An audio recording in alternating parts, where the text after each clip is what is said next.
हरिः ॐ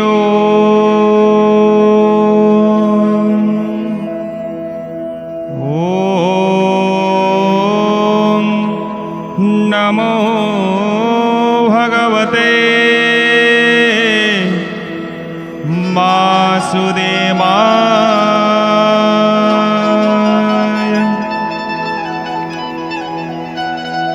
मोर परम पूज्य गुरुजन मातृशक्ति भक्तवृंद एवं आमर Odia YouTube channel Sudarshan TV रे देखुथिबा एवं श्रवण करुथिबा समस्त श्रोता मानंकु मोर प्रणाम। आज आमे श्रीमद् भागवतर प्रथम स्कंधर द्वितीय अध्यायर भावार्थ सहित सबुकिछि जानिबा पई चेष्टा करिबा से परम शास्त्र भागवत विषय। एही अध्याय को श्रीमद् भागवतर सार मध्य कहा जाए, कारण एतेरे मनुष्य जीवनर प्रकृत धर्म भक्तिर महिमा एवं भगवानंक प्राप्त करिवार सरल मार्ग वर्णित होइछि। नैमिषारण्यरे सौनक आदि ऋषि माने सुत गोस्वामी को पचारिले कली जुगरे मनुष्यंकर परम कल्याण केउथिरे अछि, दया करी कहंतु। सुतजी उत्तर देले, समस्त शास्त्रर सार हेउछि भगवानंक श्रीहरिंक भक्ति।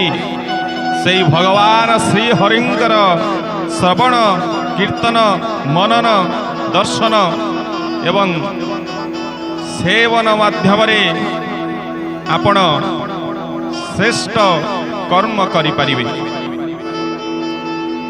मनुष्यर सर्वोत्तम धर्म सही, जहा द्वारा भगवानंक प्रति निष्काम अहेतुक अविच्छिन्न भक्ति जन्म निये। सुतजी कहउछंती, मनुष्यर सर्वोत्तम धर्म सही, जहा द्वारा भगवानंक प्रति निष्काम अहेतुक अविच्छिन्न भक्ति जन्म निये। जो भक्ति रे कौनसी स्वार्थ न थाए,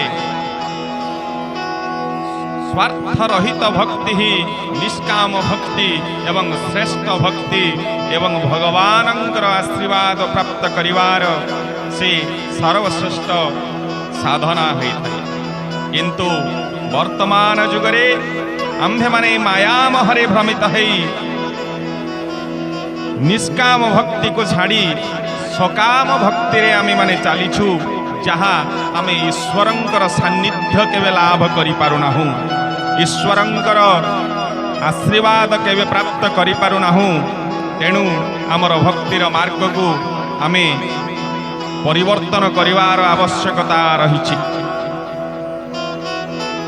जहा केवे बंद हुए नहीं, सही भक्ति आमको परम शांति देई थाए।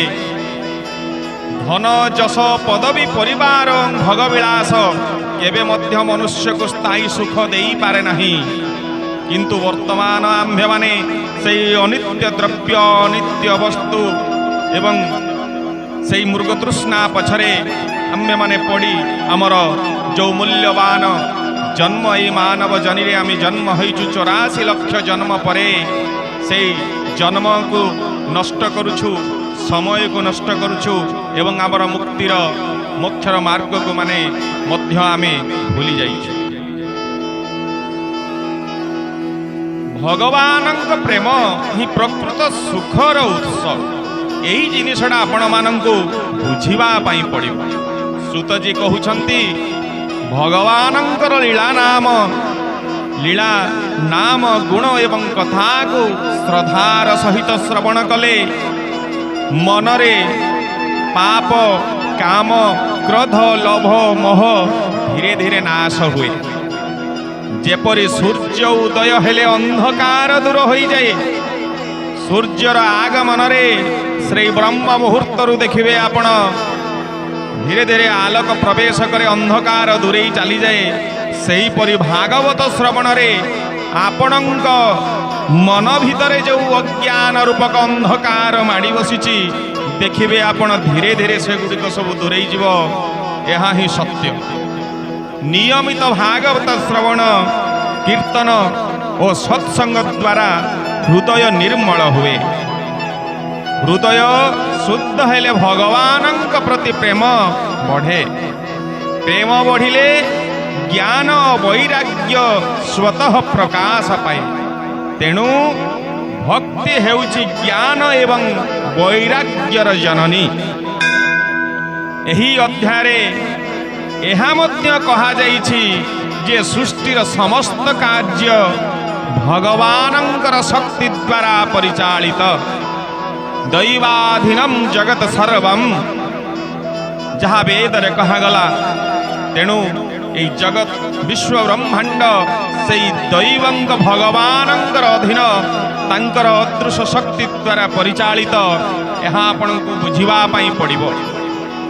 सही परमात्मा समस्तंक हृदय रे विराजमान।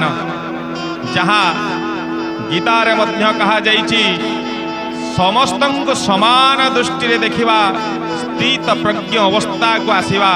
अर्थात सही परम पुरुष परमात्मांकर सत्ता प्रत्येक जीवंक भितरे आपण उपलब्धि अनुभव करिवार आवश्यकता रहिछि। ब्रह्म ज्ञानातीति ब्राह्मण सही ब्रह्म को परम ब्रह्मंकर सत्ता आत्मा को आपण जेतेबेले जानि जाउछंती आपण ब्राह्मण हेइ जिवे। समस्ते ब्रह्ममय हेइ जीव। जीव जगत सृष्टि ब्रह्म एकाकार हेइ जिवे। एक ब्रह्म द्वितीय नास्ति जहाँ वेदर सारांश।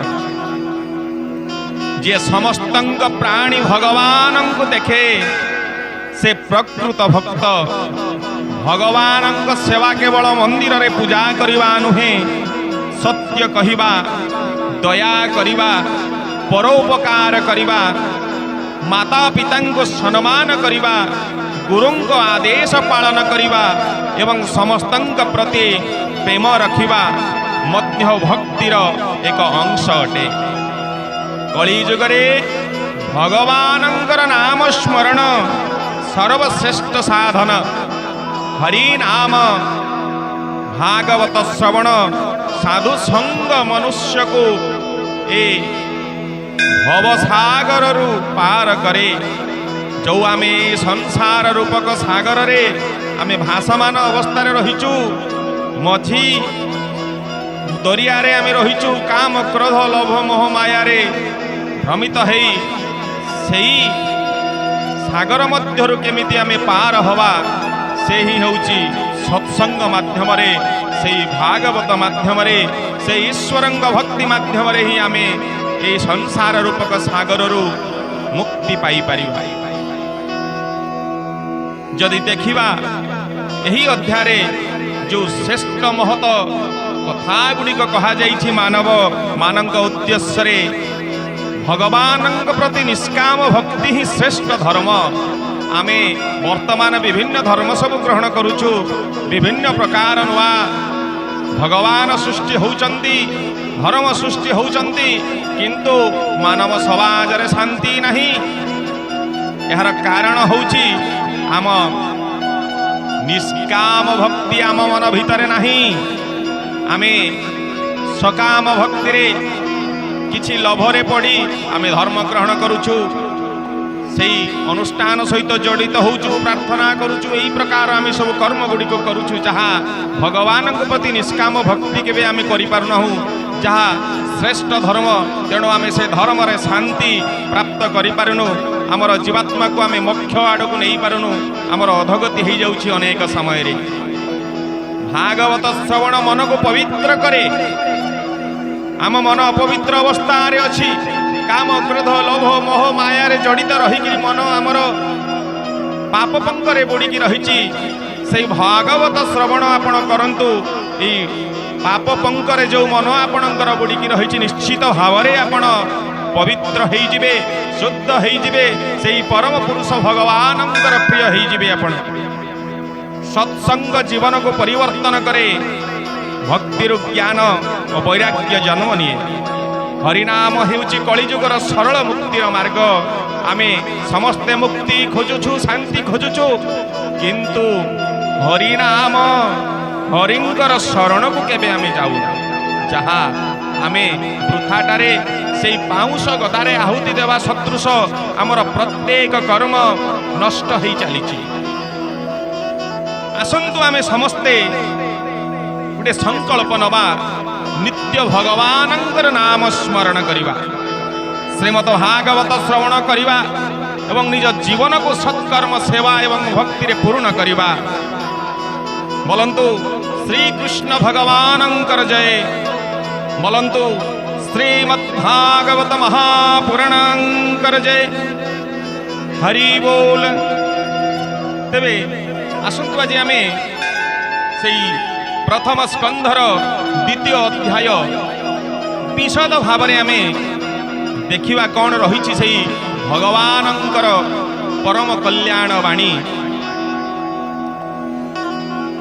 भागवतर यदि देखिबा प्रथम श्लोकरू आमे प्रत्येक अर्थ बुझी बुझी जीवा मनीषर परम कल्याण केउथिरे रही से जिनिस गुड़िक आमे आमर मन एवं मस्तिष्क रखा निश्चित भाव में मोक्ष द्वारा आम मान निकट में बेसी दूर रही नैमिषा अरण्य सौनकादि ऋषि माने सुत गोस्वामी को अत्यंत भक्ति और विनय भाव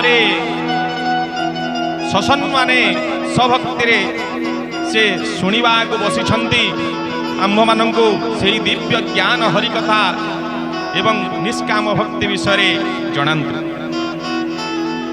ज्ञान पाइबा पूर्वर विनय आवश्यक आमे समस्ते चाहूँ ज्ञान प्राप्त करवा किंतु आम मन आम आचार विचार व्यवहार रे विनय नहीं विनय बिना गुरुंकर आश्रित बिना केबे ज्ञान प्राप्ति हुए नहीं जदि आपण गुरुंक निकट निजक भाविबे मु ज्ञानी आपण केबे सही विनय भाव रहिबनी एवं ज्ञान प्राप्त करी आपण केबे सफल हो पारिबे नहीं कौन से भी क्षेत्र हो जहार मनरे अहंकार थाए से सत्य ज्ञान को ग्रहण करि पारे नहीं तेणु निज मन भितर जो वृथा अहं भाव अहंकार आपण रखिचंती मु सब किछि पढ़ी मो पाखरे सर्टिफिकेट अछि मु सब बड़ बड़ यूनिवर्सिटी रे मोर दिव्य ज्ञान पाइछि बा निजको भावुथिबा भलिया जो ज्ञान रहुछि से अहंकार निजको जेतेबेले आपण टिके तळकु नै जिवे से बाल्य अवस्था को चली जाए मु किछि जानि नाही मते दिव्य ज्ञान दिंतु निश्चित भाव में से जो समर्पण भाव आपण जेतेबेले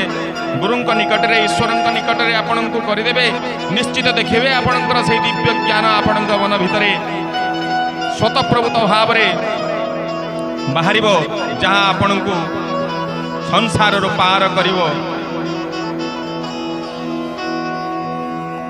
प्रवचन किंबा शास्त्र श्रवण समय श्रद्धा एकाग्रता और विनय रहिबा दरकार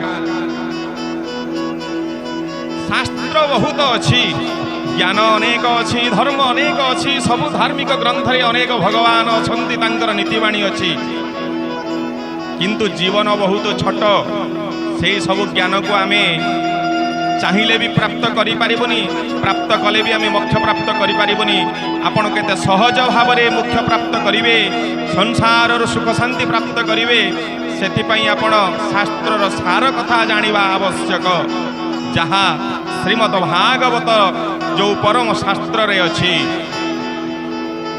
जीवन रे अनेक कथा ठारू अनेक आत्मकल्याण ज्ञान को गुरुत्व देवा उचित जीवन अनावश्यक कथा ठारू अधिक आत्मकल्याणर ज्ञान को गुरुत्व देवा उचित कली जुगरे मनीषर आयु कम स्मृति शक्ति मध्य दुर्बल से मनीष पिलाटू वृद्धि हवा सहित वार्धक्य पर्यंत आमर स्मृति शक्ति दुर्बल हो चली जो आम ज्ञान प्राप्त करूँ भूली भूली चली मन चंचल मुझे यही प्राप्त करी यही कर्म करी मुझे से उच्चरे पहुँची से पोजिशन को जीवी यही भावना रे मन चंचल रोची मन अस्थिर रोची आम्भमानंकर तेणु सहज साधनार मार्ग कहतु से नैमिषारण्य कहते से ऋषि मुनि माने यही जुगरे दीर्घ तपस्या करने समस्त पक्षरे संभव नुहे से वैदिक जुगरे सनातन जुगरे बा से पुराण जुगरे सबू बानप्रस्थ आश्रम थिला ମଣିଷ ତାର ଅନ୍ତିମ ସମୟରେ ସବୁକିଛି କର୍ମ ଧର୍ମ ଏବଂ ସମ୍ପତ୍ତି ସବୁକିଛି ଛାଡ଼ି ସେ ବାନପ୍ରସ୍ଥ ଆଶ୍ରମକୁ ଯାଉଥିଲା। କିନ୍ତୁ ବର୍ତ୍ତମାନ ଅର୍ଥାତ୍ ବାନପ୍ରସ୍ଥ ଅର୍ଥ ହେଉଛି ଜଙ୍ଗଲକୁ ବାସ। ସବୁକିଛି ତ୍ୟାଗ କରି ଈଶ୍ୱରଙ୍କ ଆରାଧନା କରିବା, ଈଶ୍ୱରଙ୍କ ନିକଟରେ ସମର୍ପିତ ହେବା, ଈଶ୍ୱରଙ୍କ ସହିତ ମିଳନ ହେବା ପାଇଁ ବାନପ୍ରସ୍ଥ ଆଶ୍ରମକୁ ଯାଉଥିଲେ। କିନ୍ତୁ ଏହି ଯୁଗରେ ଦୀର୍ଘ ତପସ୍ୟା କରିବା ସମସ୍ତଙ୍କ ପାଖରେ ସମ୍ଭବ ନୁହେଁ, ବା ସେହି ପ୍ରକାର ଆଉ ଜଙ୍ଗଲ ନାହିଁ ବା ବାନପ୍ରସ୍ଥ ଆଶ୍ରମ ଯାଇପାରିବେ ନାହିଁ। ତେଣୁ ସହଜ ଭକ୍ତି ମାର୍ଗ ହିଁ ଶ୍ରେଷ୍ଠ। ଯାହା ଭାଗବତରେ କୁହାଯାଇଛି ଆପଣ ଘରେ ରହି ମଧ୍ୟ ସେଇଗୁଡ଼ିକୁ କରିବେ। ଯାହା ବାନପ୍ରସ୍ଥରେ ଯାଇ ଯାହା ଆପଣ ପ୍ରାପ୍ତ କରିପାରିଥାନ୍ତେ ଆପଣଙ୍କ ଗୃହସ୍ଥରେ ରହି ମଧ୍ୟ ପ୍ରାପ୍ତ କରିପାରିବେ, ଯଦି ସେହି ଭାଗବତ ସେଇ ଦିବ୍ୟ ଜ୍ଞାନ ଦିବ୍ୟ ଶାସ୍ତ୍ର କଥାକୁ ମାନି ଆପଣ ଜୀବନକୁ ଆଗକୁ ନେବେ। ଭଗବାନଙ୍କ ନାମ ସ୍ମରଣ, ଭାଗବତ ଶ୍ରବଣ, ସତ୍ସଙ୍ଗ କଳିଯୁଗରେ ସରଳ ସାଧନା। ଆମେ ସାଧନା ଯେଉଁ କଥା କୁହାଯାଇଛି ଆପଣ ସହଜ ସାଧନା ଭଗବାନଙ୍କର ନାମ ସ୍ମରଣ କରିବା, କୀର୍ତ୍ତନ କରିବା, ଭଗବାନଙ୍କର ଶ୍ରବଣ ସତ୍ସଙ୍ଗ ହିଁ ଆପଣଙ୍କୁ ସବୁକିଛି ପ୍ରଦାନ କରିବ। ସୁତ ଗୋସ୍ୱାମୀ କହିଲେ ସମସ୍ତ ଋଷିମାନଙ୍କ ପ୍ରଶ୍ନ ଅତ୍ୟନ୍ତ ଶୁଭ, କାରଣ ଏହା ଭଗବାନ ଶ୍ରୀକୃଷ୍ଣଙ୍କ ମହିମା ସହ ଜଡ଼ିତ। ଯେଉଁଠାରେ ଭଗବାନଙ୍କର କଥା ହୁଏ ସେଠାରେ ପବିତ୍ରତା, ଶାନ୍ତି ଏବଂ ଆନନ୍ଦ ବୃଦ୍ଧି ପାଏ। ଯାହା ଆପଣମାନେ ପଚାରିଛନ୍ତି ଆପଣଙ୍କର ମନ ଯେଉଁ ଦିଗକୁ ଯାଇଛି ନିଶ୍ଚିତ ଭାବରେ ଆପଣଙ୍କର ପବିତ୍ରତା, ଶାନ୍ତି, ଆନନ୍ଦ ବୃଦ୍ଧି ପାଇବ। ଭଗବାନଙ୍କର ଚର୍ଚ୍ଚା କରିବା ଓ ଶୁଣିବା ଜୀବନକୁ ପବିତ୍ର କରେ। ତେଣୁ ଆପଣମାନେ ଅନଧିକାର ଚର୍ଚ୍ଚା, ପରଚର୍ଚ୍ଚା, ପରନିନ୍ଦା ଏସବୁ ଜିନିଷରୁ ଆପଣ ନିଜକୁ ଦୂରେଇ ରଖନ୍ତୁ। ଆଚାର ବିଚାର ବ୍ୟବହାରରୁ ଭଗବାନଙ୍କର ଚର୍ଚ୍ଚା କରନ୍ତୁ। ନିଶ୍ଚିତ ଆପଣଙ୍କର ମୁକ୍ତିର ଦ୍ୱାର ଆପଣ ପ୍ରାପ୍ତ କରିବେ। ସୁତଜୀ କହିଲେ ମଣିଷର ସର୍ବଧର୍ମ ସର୍ବୋତ୍ତମ ଧର୍ମ ହେଉଛି ଭଗବାନ ବାସୁଦେବଙ୍କ ପ୍ରତି ଅହେତୁକ ନିଷ୍କାମ ଭକ୍ତି, ଅପ୍ରତିହତା ନିରନ୍ତର ଭକ୍ତି। ଏହି ଭକ୍ତି ଦ୍ୱାରା ଆମେ ନିଶ୍ଚିତ ତାଙ୍କୁ ପ୍ରାପ୍ତ କରିବା। କିନ୍ତୁ ଆପଣ ସେଇ ଗୋଟିଏ ଦିନ, ମାସରେ ଗୋଟିଏ ଦିନ, ଘଣ୍ଟେ ଅଧଘଣ୍ଟା ବସି ରାଖିଦେଲେ ସେମିତି ହେବନି। ଅପ୍ରତିହତା ଅର୍ଥାତ୍ ନିରନ୍ତର ଭକ୍ତି, ଦୈନନ୍ଦିନ ବାର୍ଷିକ ପ୍ରତ୍ୟେକ ଦିନ ଯଦି ଆପଣ ଜୀବନର ପ୍ରତ୍ୟେକ ମୁହୂର୍ତ୍ତ, ପ୍ରତ୍ୟେକ ସମୟ ଆପଣ ଏହି ଭକ୍ତି ଦ୍ୱାରା ହୃଦୟକୁ ପବିତ୍ର ହୁଏ, ଦୁଃଖ ଦୂର ହୁଏ ଏବଂ ଆତ୍ମା ପ୍ରକୃତ ସୁଖ ଏବଂ ଶାନ୍ତି ପ୍ରାପ୍ତ କରେ। ଆଜି ମଣିଷ ଧନ, ପଦ, ଯଶ, ସୁଖର ପଛରେ ଦୌଡ଼ିଛି। ଯାହାକି ତାର ଜୀବନର ଯେଉଁ ସୁଖ ପଛରେ ସେ ଦୌଡ଼ିଛି ସୁଖ ପ୍ରାପ୍ତ କରିବା ପାଇଁ, ସେଇ ସୁଖକୁ ପାଇବା ପାଇଁ ସେ ଯେତିକି ଦୁଃଖ କଷ୍ଟ ପାଉଛି ଆପଣ କେବେ ଭାବିପାରିବେନି। ଏବଂ ଯେଉଁମାନେ ସେଇମାନେ ଯାଉଛନ୍ତି ସେମାନେ ନିଶ୍ଚିତ ତାଙ୍କର ଅଙ୍ଗେ ନିଭଉଛନ୍ତି, ଅନୁଭବ ଥିବ। ତେଣୁ ଆପଣ ସୁଖ ପଛରେ ନ ଗୋଡ଼େଇ ଆପଣ ସୁଖ ସହିତ ଚାଲନ୍ତୁ। ଆଜି ମଣିଷ ଧନ, ସେଇ ଧନ କମେଇବା ପାଇଁ ଆପଣ ସୁଖ ପାଇବା ପାଇଁ ପାପ କରି ଚାଲିଛନ୍ତି। ପଦଟେ ପାଇବା ପାଇଁ ଅନେକଙ୍କର ଆପଣ ଅହିତ କରି ଚାଲିଛନ୍ତି। ନିଜର ଯଶ ବଢ଼େଇବା ପାଇଁ ଅନେକଙ୍କର ଯଶ ଆପଣ ନଷ୍ଟ କରୁଛନ୍ତି, ଯାହା ଆପଣଙ୍କୁ କେବେ ବି ସୁଖ ଶାନ୍ତି ପ୍ରାପ୍ତ କରାଇ ପାରିବ ନାହିଁ। କିନ୍ତୁ ଏସବୁ ସ୍ଥାୟୀ ଭକ୍ତି ହିଁ ସ୍ଥାୟୀ ସମାଧାନ। ଯଦି ଆପଣ ସ୍ଥାୟୀ ଭାବରେ ଭଗବାନଙ୍କୁ ସ୍ମରଣ କରିବେ, ଭକ୍ତି କରିବେ, ଚିନ୍ତନ କରିବେ, କୀର୍ତ୍ତନ କରିବେ, এই জিনিস ଆପଣଙ୍କ ମନ ଭିତରୁ ଦୂରେଇ ଯିବ ଏବଂ ପ୍ରକୃତ ଶାନ୍ତି ଏବଂ ସୁଖ ଆପଣ ଜୀବନରେ ପ୍ରାପ୍ତ କରିବେ। ଯେପରି ବୃକ୍ଷକୁ ବଞ୍ଚେଇ ରଖିବା ପାଇଁ, ବୃଦ୍ଧି କରିବା ପାଇଁ ତାର ମୂଳରେ ଜଳ ସିଞ୍ଚନ କରାଯାଏ, ସେହି ଗଛ ବୃଦ୍ଧି ହୋଇଥାଏ। ଠିକ୍ ସେଇଭଳି ଆପଣଙ୍କର ଯେଉଁ ମୂଳ ଭାବନା, ମୂଳ କର୍ମରେ ହିଁ ସେ ଭଗବତ ଶ୍ରବଣ ଭକ୍ତି ରୂପକ ଜଳ ଦ୍ୱାରା ଆପଣଙ୍କର ବୃଦ୍ଧି ବିକାଶ ହେବ। ଯଦି ବୃକ୍ଷର ପତ୍ରରେ ଜଳ ଦିଆଯାଏ, ମୂଳ ଶୁଖିଲା ରଖାଯାଏ, ସେଇ ଗଛ କେବେ ବି ସୁସ୍ଥ ଭାବରେ ବୃଦ୍ଧି ହେବ ନାହିଁ, ଶୁଖିଯିବ। ଠିକ୍ ସେଇ ପ୍ରକାର ଆପଣ ମୂଳରେ ମନ ଭିତରେ ଆପଣଙ୍କର ଗଭୀରତମ ପ୍ରଦେଶରେ ଭକ୍ତି ନଥିବ, ଭଗବାନଙ୍କ ସ୍ମରଣ ନଥିବ, ଚିନ୍ତନ ନଥିବ, ଖାଲି ଆପଣ ଉପର ଭାବରେ ପ୍ରବଚନରେ ବସିଛନ୍ତି, ଜପ କରୁଛନ୍ତି, ମନ୍ଦିର ଯାଉଛନ୍ତି, ଠିକ୍ ସେହିପରି ଉପର ଅଂଶରେ ଭକ୍ତି ସିଞ୍ଚନ କଲେ ଆପଣଙ୍କର କେବେ ବି ପରମ କଲ୍ୟାଣ ହେବ ନାହିଁ। ଆପଣଙ୍କର ସେଇ ମୂଳରୁ ଏବଂ ନିଜର ଯେଉଁ ଅନ୍ତର ଭିତରେ ସେ ଭକ୍ତିର ଜଳ ସିଞ୍ଚନ କରନ୍ତୁ। ଆପଣଙ୍କର ଯେଉଁ ନିଶ୍ଚିତ ଭାବରେ ବୁଦ୍ଧି ରୂପକ ବୃକ୍ଷ ବିକାଶ ହେବ ଏବଂ ଆପଣଙ୍କର ମୋକ୍ଷର ଦ୍ୱାରା ପରମାତ୍ମାଙ୍କ ନିକଟକୁ ନେଇଯିବ। ଯଦି ଆମେ ସେ ଭକ୍ତି କରିବା କିପରି? ଆପଣ ଅତି ସହଜ ମାର୍ଗ, ପ୍ରତିଦିନ କିଛି ସମୟ ହରିନାମ ଜପ କରନ୍ତୁ।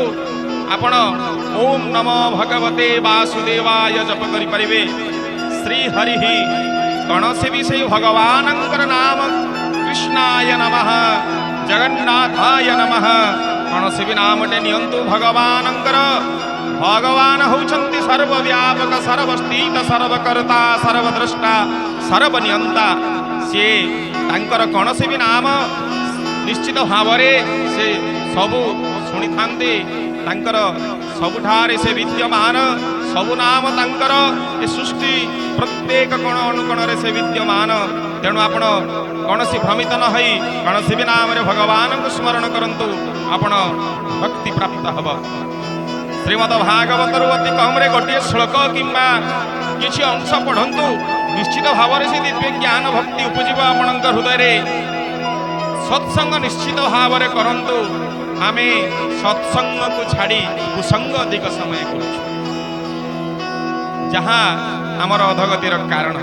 ତେଣୁ ଆପଣ ଚିନ୍ତା କରନ୍ତୁ, କୁସଙ୍ଗରୁ ଦୂରେଇ ରହି ସତ୍ସଙ୍ଗ ଆଡ଼କୁ କିପରି ଯିବେ, ନିଜକୁ ଉଦ୍ଧାର କରିବେ ଏ ପାପମୟ ସଂସାରରୁ। ମାତା ପିତା ଗୁରୁଙ୍କୁ ସମ୍ମାନ କରନ୍ତୁ। ଆମେ ଆଜି ଆମର ବୟୋଜ୍ୟେଷ୍ଠ ଗୁରୁଜନମାନଙ୍କୁ ସମ୍ମାନ କରିବା ଭୁଲି ଯାଇଛୁ। ତାଙ୍କର ଅନୁଭବ, ତାଙ୍କର ଜ୍ଞାନ, ତାଙ୍କର ଉପଲବ୍ଧିଙ୍କୁ ଆମେ ଗ୍ରହଣ କରୁନାହୁଁ। ନିଜକୁ ଭାବୁଛୁ ଆମେ ଆଧୁନିକତାର ଚରମ ସୀମାରେ ପହଞ୍ଚି ଯାଇଛୁ, ଆମେ ଦିବ୍ୟ ଜ୍ଞାନ ଆମ ଭିତରେ ଅଛି। କିନ୍ତୁ ତମେ ଭୁଲି ଯାଇଛ ତମର ଯେଉଁ ପରମ ପୁରୁଷ ନିଶ୍ଚିତ ଭାବରେ ଆପଣଙ୍କର ପିତୃ ଗୁରୁଜନମାନଙ୍କ ନିକ ରୂପରେ ଆପଣଙ୍କ ସମ୍ମୁଖରେ ବିଦ୍ୟମାନ ଅଛନ୍ତି। ତାଙ୍କୁ ସମ୍ମାନ ଦିଅନ୍ତୁ, ତାଙ୍କ ଉପଦେଶ ଗ୍ରହଣ କରନ୍ତୁ, ତାଙ୍କ ଆଶୀର୍ବାଦ ପ୍ରାପ୍ତ କରନ୍ତୁ। ନିଶ୍ଚିତ ଆପଣଙ୍କର ମଙ୍ଗଳ ହେବ, ସନ୍ଦେହର ଅବକାଶ ନାହିଁ। ମାତା ପିତା ଗୁରୁଙ୍କୁ ସମ୍ମାନ କରିବା ପାଇଁ ସଦା ସର୍ବଦା ଚେଷ୍ଟା କରନ୍ତୁ। କୌଣସି ସେବା କାର୍ଯ୍ୟ ନିଷ୍କାମ ଭାବରେ କରନ୍ତୁ। ଆଜିକା ଯୁଗରେ ଆମେ ସେବା କରୁଛୁ ସତ, କିନ୍ତୁ ଭିଡ଼ିଓଟେ କରିବା ପାଇଁ ସେବା କରୁଛୁ, ଫଟୋଟେ ଉଠେଇକି ଫେସବୁକରେ ଛାଡ଼ିବା ପାଇଁ ସେବା କରୁଛୁ, ଇନଷ୍ଟାଗ୍ରାମରେ ଛାଡ଼ିବା ପାଇଁ ସେବା କରୁଛୁ। ଯେଉଁ ଦେଖେଇ ହେବାର ସେବା, ଏହି ସେବା କେବେ ବି ନିଜର ମଙ୍ଗଳ ଅନ୍ୟର ମଙ୍ଗଳ କରିନଥାଏ। ତେଣୁ ଆପଣ ସେବା କରନ୍ତୁ ନିଷ୍କାମ ଭାବରେ। ଭକ୍ତବୃନ୍ଦ, ଏହି ପ୍ରଥମ 10ଟି ଶ୍ଲୋକ ଯେଉଁ ଆମେ ଆଜି ଆଲୋଚନା କଲି ଆପଣମାନଙ୍କ ସମ୍ମୁଖରେ, ଯେ ଜୀବନର ପ୍ରକୃତ ଲକ୍ଷ୍ୟ ହେଉଛି ଭଗବାନଙ୍କ ପ୍ରତି ନିଷ୍କାମ ଭକ୍ତି। ଏହି 10ଟି ଶ୍ଲୋକରେ ଯାର ମୂଳ ସାରାଂଶ ଯଦି ଆମେ ଦେଖିବା, ଭଗବାନଙ୍କ ପ୍ରତି ଆପଣଙ୍କର ସମର୍ପଣ ଭାବ, ନିଷ୍କାମ ଭକ୍ତି ହିଁ ଶ୍ରେଷ୍ଠ ଭକ୍ତି, ଶ୍ରେଷ୍ଠ ଜ୍ଞାନ। ଧନ ଯଶ ଭୋଗ ନୁହେଁ, ଭଗବାନଙ୍କ ପ୍ରେମ ହିଁ ପରମ ସମ୍ପଦ ଏବଂ ପରମ ଭୋଗ। ଭଗବାନଙ୍କ ପ୍ରତି ଯଦି ପ୍ରେମ ଆପଣ କରୁଛନ୍ତି, ସେ ହିଁ ଆପଣଙ୍କର ପ୍ରଥମ ଭୋଗ। ଆପଣ ବିଚାର କରନ୍ତୁ, ସେଇଟା ପ୍ରଥମ ସୁଖ। ବୋଲନ୍ତୁ ଶ୍ରୀକୃଷ୍ଣ ଭଗବାନଙ୍କର ଜୟ। ବୋଲନ୍ତୁ ଶ୍ରୀମଦ୍ ଭାଗବତ ମହାପୁରାଣଙ୍କର ଜୟ। ହରି ହରି ବୋଲ। ମହର୍ଷି ମାନେ କହିଛନ୍ତି, ଅର୍ଥାତ୍ ମହାଋଷି, ଯିଏ ଯେମାନେ ଦିବ୍ୟ ଜ୍ଞାନର ପ୍ରତୀକ ମହର୍ଷି, କହିଛନ୍ତି ଯେ ପରମ ସତ୍ୟ ଏକ, କିନ୍ତୁ ଜ୍ଞାନୀମାନେ ତାଙ୍କୁ ବିଭିନ୍ନ ନାମରେ ଡାକନ୍ତି। ବ୍ରହ୍ମ, परमात्मा भगवान इत्यादि जहाँ मानव माने आहुरी ताको भाग भाग करी विभिन्न प्रकार धर्म रे रूपांतरित कर देइछंती एवं विभिन्न उपाय रे विभिन्न मार्ग रे पूजा करुछंती किंतु आपण बुझी रखंतु एक ब्रह्म द्वितीय नास्ति ब्रह्म भगवान होउछंती जणे विश्व ब्रह्मांडर भगवान जणे तो आमे माने भ्रमित काहे की आजी काहे की ना आम मन भितरे अहंकार एवं मन भितर अज्ञान रूपक अंधकार आम मानक आज भगवान को मध्य संदेह दृष्टि पकई देइछि एवं भगवान को आमको 50टा रूप रे आमको देखा जाउछि आज किंतु वास्तव रे अप्रिय सत कथा होउछंती भगवान एक एक ब्रह्म सूर्य एक किंतु ताहार आलोक ताप और रूप को आमे भिन्न भिन्न भाव रे अनुभव करू जेमिति ऋतु अनुसारे केतेबेले तार अधिक कम परिमाण आमको अनुभव होता है ठीक सही परि भगवान मध्य आम्भ मानक सही प्रकार अनुभव होउची किंतु सूर्य सदृश भगवान मध्य एक सही परि परमेश्वर एक किंतु उपलब्धिर भेदरु भिन्न भिन्न नाम रे परिचित भगवान को नहीं विवाद नुहे भक्ति और प्रेम आवश्यक किंतु विडंबनार कथा आम से भगवान को नहीं विवाद करि चलीछु निज निज कर्तव्य पालन करंतु किंतु ताहार फल को भगवान को अर्पण करंतु जहाँ आमर गीतारे कहागला भगवान श्रीकृष्ण मध्य कहीगले कर्मण्ये बाधिकारस्ते मा फलेषु कदाचन घर चाकिरी व्यवसाय कृषि किंबा जेकोसी काम सत्य और निष्ठार सहित करंतु एवं ताहाको भगवानंकर सेवा बोले भावंतु किंतु आम्भे माने करूछु कौन चाकिरी आमे लोकमानंकर सेवा उद्देश्य रे चाकिरी करी जदि आमे कला टंका कमेइबा पई कला धन कमेइबा पई सेठी आम मन रहिबो ताले भावंतु हमर अवस्था कौन व्यवसाय करिबा व्यवसाय लाभांश प्राप्त करिबा पई द्रव्यर मिश्रण अपमिश्रण एवं अस्वास्थ्यकर द्रव्य जदि बिकिबा ताले आप चिंता करंतु वर्तमान मानव कौठी अच्छी कृषि नारे जदि आमे से भूमि को जो भू को माता कहा जाइछि भूमि को से माता को आमे आज दूषित कर देइछु से विष को आमे से मां को देई दउछु सार रूप रे विष रूप रे आमे धान चाषटे पाइबा पई से मां को आमे प्रत्येक दिन विष देई चलीछु ताहा मध्य आमर जन्माकल मा सहित मध्य घटना घटुची तेणु निजर मातृ को चिन्हंतु मनीष आज कौटी अच्छी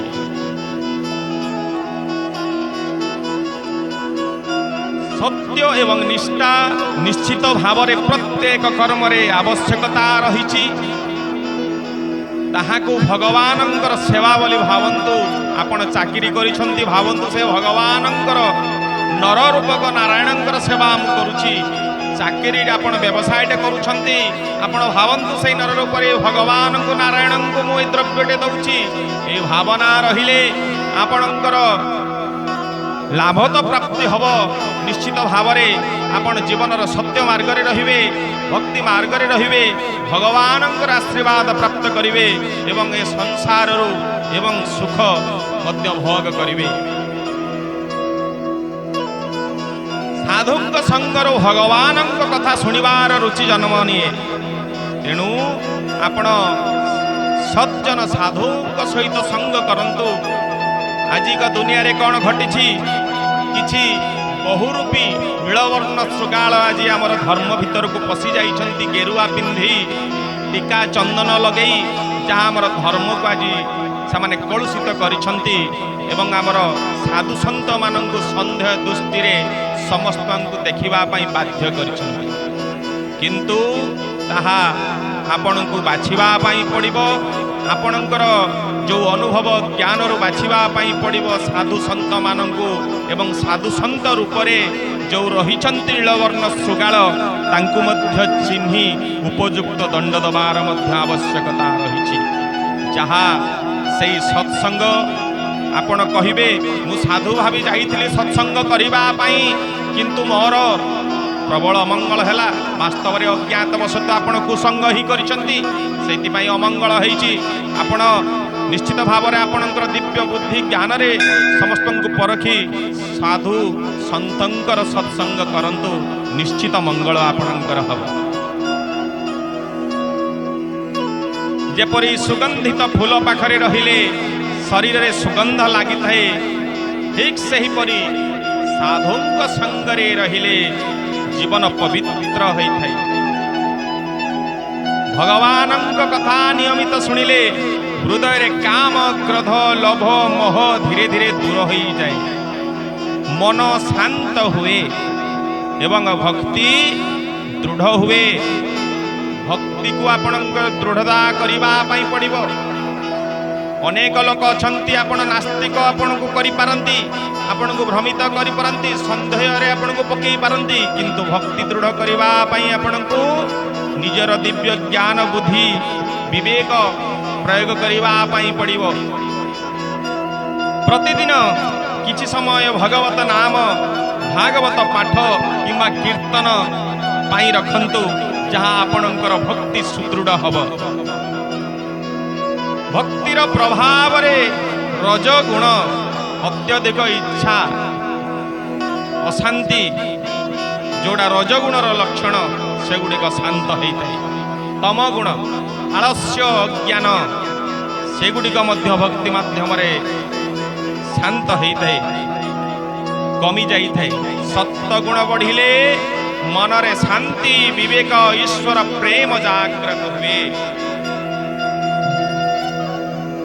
ଯଦି ଦେଖିବା ଏହି ଭାଗବତରେ ଆମକୁ ଯେଉଁ ପ୍ରମୁଖ ଶିକ୍ଷା ମିଳୁଛି, ଈଶ୍ୱର ଏକ, ତାଙ୍କୁ ଭିନ୍ନ ଭିନ୍ନ ନାମରେ ଆମ୍ଭେମାନେ ଡାକୁଛୁ, ଭ୍ରମିତ ହେଉଛୁ। ଆଜି ଆମେ ଏ ଭଗବାନଙ୍କୁ ଆଶ୍ରିତ ହେଲୁ, ଆମର ଇଚ୍ଛା ପୂର୍ଣ୍ଣ ହେଲା ନାହିଁ, ମୋର ମାନସିକ ପୂର୍ଣ୍ଣ ହେଲା ନାହିଁ, ପୁଣି ଏକ ଅନ୍ୟ ଭଗବାନଙ୍କ ନିକଟକୁ ଯାଉଛୁ, ପୁଣି ଏକ ଅନ୍ୟ ଭଗବାନଙ୍କର ନିକଟକୁ ଯାଉଛୁ, ପୁଣି ଏକ ଆଶ୍ରମକୁ ଯାଉଛୁ, ପୁଣି ଅନ୍ୟ ଧର୍ମ ଦୀକ୍ଷା ନେଉଛୁ। ବାସ୍ତବରେ ଯଦି ଈଶ୍ୱର ଏକ, ଆପଣ ବାରମ୍ବାର ସ୍ଥାନ ପରିବର୍ତ୍ତନ କରିବାର ଆବଶ୍ୟକତା ନାହିଁ। ଆପଣ ବୁଝିବାର ଆବଶ୍ୟକତା ଅଛି ଆପଣଙ୍କ ଭାଗ୍ୟରେ ନାହିଁ ବା ଆପଣଙ୍କର କର୍ମରେ ଦୋଷ ଅଛି ଯାହା ଆପଣଙ୍କୁ ପ୍ରାପ୍ତ ହେଉନି। ତେଣୁ ଆପଣ ଈଶ୍ୱରଙ୍କୁ ବଦଳାଇବା ଅପେକ୍ଷା ଈଶ୍ୱରଙ୍କୁ ଆପଣ ସନ୍ଦେହ ଦୃଷ୍ଟି ଦେଖିବା ଅପେକ୍ଷା ଈଶ୍ୱରଙ୍କୁ ଆପଣ ଗାଳି ଦେବା ଅପେକ୍ଷା ବା ଅଭିମାନ କରିବା ଅପେକ୍ଷା ନିଜକୁ ଯଦି ଆପଣ ସୁଧାରି ଦେଇପାରିବେ ନିଷ୍କାମ ଭକ୍ତିରେ, ନିଶ୍ଚିତ ଭାବରେ ଆପଣଙ୍କର ପରମ ମଙ୍ଗଳ ହୋଇଯିବ। ସାଧୁ ସଂଘ ଭଗବାନ ଶ୍ରବଣ ଜୀବନକୁ ବଦଳାଇ ଦିଏ। ସତ୍ସଙ୍ଗ ଭଗବତ ଶ୍ରବଣ ଜୀବନକୁ ଅନେକ ସମୟରେ ଆପଣଙ୍କର ପଥ ପ୍ରଦର୍ଶକ ହୋଇଥାଏ। ଭକ୍ତି ମନକୁ ପବିତ୍ର କରେ, ନିଜର ଦୁର୍ଗୁଣକୁ ଦୂର କରେ ମଧ୍ୟ। ନିୟମିତ ହରିନାମ କରନ୍ତୁ। ନିଶ୍ଚିତ ଭାବରେ ସଂସାରରେ ମାୟାରେ ଯେତେ କର୍ମ ବି କରୁଛନ୍ତି କରନ୍ତୁ ସତ, କିନ୍ତୁ ଈଶ୍ୱରଙ୍କୁ କେବେ ଛାଡ଼ନ୍ତୁ ନାହିଁ। ଆମେ ଅନ୍ୟାନ୍ୟ କର୍ମ ପାଇଁ ଯେତେବେଳେ ସମୟ ବାହାର କରିପାରୁଛୁ ତ ଭଗବାନଙ୍କୁ ଆରାଧନା କରିବା, ପୂଜା କରିବା, ଜପ କରିବା, ତାଙ୍କୁ ସ୍ମରଣ କରିବା, ଚିନ୍ତନ କରିବା, କୀର୍ତ୍ତନ କରିବା ପାଇଁ କାହିଁକି ସମୟ ବାହାର କରିପାରିବୁ ନାହିଁ? ତ ଆପଣ ସ୍ଥିର ମସ୍ତିଷ୍କରେ ଚିନ୍ତା କରନ୍ତୁ, ଆମର ଭାବନା କେଉଁ ଭଳିଆ ଅଛି, ନିଜର ଭାବନାକୁ ବଦଳାନ୍ତୁ। ନିଶ୍ଚିତ ଭାବରେ ଆପଣଙ୍କର ମନରେ ଭକ୍ତି ପ୍ରବେଶ କରିବ। ଭକ୍ତବୃନ୍ଦ ଆମକୁ ଭାଗବତ ଶିଖାଏ ଯେ ଜୀବନର ସତ୍ୟ ପରିବର୍ତ୍ତନ ବାହାର ନୁହେଁ, ଭିତରୁ ଆରମ୍ଭ ହୁଏ। ତେଣୁ ଆପଣ ଭ୍ରମିତ ହୋଇ ବାହାରେ ଏଣେ ତେଣେ ବୁଲିବା ଅପେକ୍ଷା ଆଜି ଏ ଆଶ୍ରମ ସେ ଗୁରୁ ଏ ଧର୍ମ ଅପେକ୍ଷା ନିଜକୁ ଭିତରୁ ପରିବର୍ତ୍ତନ କରନ୍ତୁ। ଯେତେବେଳେ ହୃଦୟରେ ଭଗବାନଙ୍କ ପ୍ରତି ପ୍ରେମ ଜାଗେ ସେତେବେଳେ ଜୀବନ ସାର୍ଥକ ହୋଇଯାଏ। ପ୍ରିୟ ଶ୍ରୋତା ବନ୍ଧୁ, आम्भे भागवतर से परम ज्ञान प्राप्त करुछु। जे भक्ति द्वारा हृदय पवित्र हुए एवं भगवान प्रति प्रेम जागृत हुए एवं सही कर्म ही आम पाई श्रेष्ठ कर्म ए संसार रे। सुत गोस्वामी कहती जेते बेले मन भगवान भक्ति रे स्थिर हुए सेते बेले ज्ञान और वैराग्य स्वतः उदय हुए। एगुड़ी को अलगा भावे खोजिबा को पड़े नहीं। आमे कौन भूल करुछु?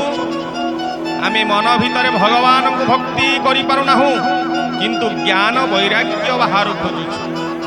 भक्ति मन भितरे आपण सृष्टि करंतु ज्ञान एवं वैराग्य निज भितरे स्वतः प्रकृत भाव रे प्रकाश पाइब।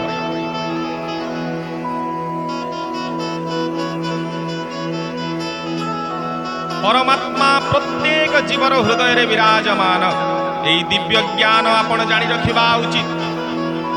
तेणु प्रत्येक जीव प्रति दया श्रद्धा सेवा भाव रहिबार आवश्यकता रहिछि। किंतु आम मन भितरे प्रत्येक जीवपति घृणा संदेह भय यही प्रकार अनेक किछि आम मन भितरे जहा कुभावना रहिछि जहा भगवान को आमठू दूरेई दउछि। से परमात्मा आमक निकटरू आम पाखरु दूरेई जाउछन्ति। से समस्तंकर साक्षी पथ प्रदर्शक करुणामय रक्षक परमेश्वर परमात्मा। कहा को घृणा करंतु नहीं। प्रत्येक जीवन रे भगवान अंश अच्छी बोली भावन्तु। एते चंस कलह पुंस कृष्णं भगवान स्वयं। शास्त्र रे कहा गला अन्य अवतार माने परम पुरुषंक अंश किंबा कला रूप किंतु श्रीकृष्ण भगवान स्वयं भगवान। श्रीकृष्ण स्वयं भगवान।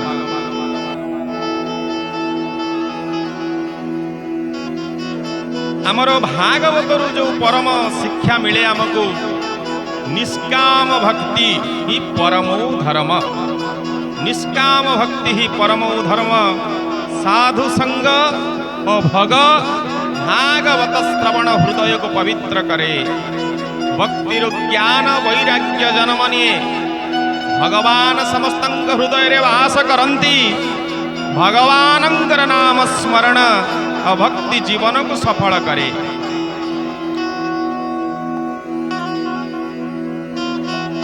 श्रीमद् भागवतर प्रथम स्कंधर द्वितीय अध्याय आमको जनाए जे मनुष्य जीवनर सफलता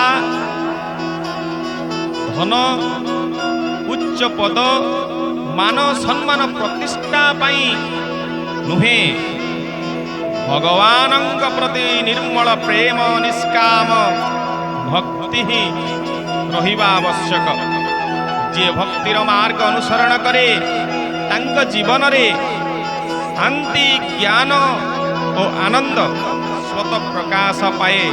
जहाँ वर्तमान जुगरे वर्तमान जीवन रे दुर्लभ प्रत्येक मनीष मानक पई शांति सबुकिछि अछि। धन अछि मान सम्मान पद उच्च पद मान सम्मान थाई ज्ञान थाई मध्य शांति पाखरे नाही। जो ज्ञान से माने प्राप्त करिसंती निजर वृत्ति साधना करिबा पई प्रकृत ज्ञान नाही एवं से वृत्तिर जो आनंद से माने किछि प्राप्त करि पारु नाहंती। जीवन रे आनंद नाही। खाली कर्म करि चालिचंती दुख भोग कष्ट सह्य करि चालिचंती। आसंतु समस्ते संकल्प करिबा प्रत्येक दिन दैनंदिन आमे हम जीवन रे किछि समय हरिनाम भगवान पाठ श्रवण कीर्तन करिबा जहा द्वारा आमे से परम शांति प्राप्त करिबा। तेबे श्रोता बंधु मोर आशा आपण माने एही दिव्य ज्ञान ई परम शास्त्र भागवत कथा श्रवण निश्चित आत्मसंतोष लाभ करिथिबे ଆପଣଙ୍କର ଦିବ୍ୟ ଜ୍ଞାନ ଉଦୟ ହୋଇଥିବ ଯାହା ଆପଣଙ୍କ ଜୀବନକୁ ପରିବର୍ତ୍ତନ କରିବ। ଯଦି ଆମର ଚ୍ୟାନେଲଟିକୁ ଆଜି ଆପଣ ପ୍ରଥମ ଥର ଦେଖୁଛନ୍ତି, ଚ୍ୟାନେଲଟିକୁ ସବସ୍କ୍ରାଇବ୍ କରନ୍ତୁ, ବେଲ୍ ଆଇକନ୍ଟିକୁ ଦବାନ୍ତୁ, କାରଣ ଆମର ଭିଡ଼ିଓ ଅପଲୋଡ଼ ହେବା ମାତ୍ରେ ଆପଣମାନଙ୍କ ନିକଟକୁ ନୋଟିଫିକେସନ୍ ଯିବ, ଯାହା ଆପଣ ସର୍ବପ୍ରଥମେ ଆମର ଭିଡ଼ିଓ ଗୁଡ଼ିକୁ ଦେଖିବା ପାଇଁ ସମର୍ଥ ରହିବେ। ଆପଣଙ୍କର ଜ୍ଞାତି କୁଟୁମ୍ବମାନଙ୍କ ନିକଟକୁ ମଧ୍ୟ ଭିଡ଼ିଓଟିକୁ ସେୟାର କରନ୍ତୁ, ସେମାନେ ମଧ୍ୟ ଏହି ପରମ ଶାସ୍ତ୍ର ଭାଗବତର ଦିବ୍ୟ ଜ୍ଞାନ ପ୍ରାପ୍ତ କରନ୍ତୁ। ବୋଲନ୍ତୁ ଶ୍ରୀକୃଷ୍ଣ ଭଗବାନଙ୍କର ଜୟ। ପୁଣି ଥରେ ବୋଲନ୍ତୁ ଶ୍ରୀକୃଷ୍ଣ ଭଗବତ ମହାପୁରାଣଙ୍କର ଜୟ। ହରି ହରି ବୋଲ।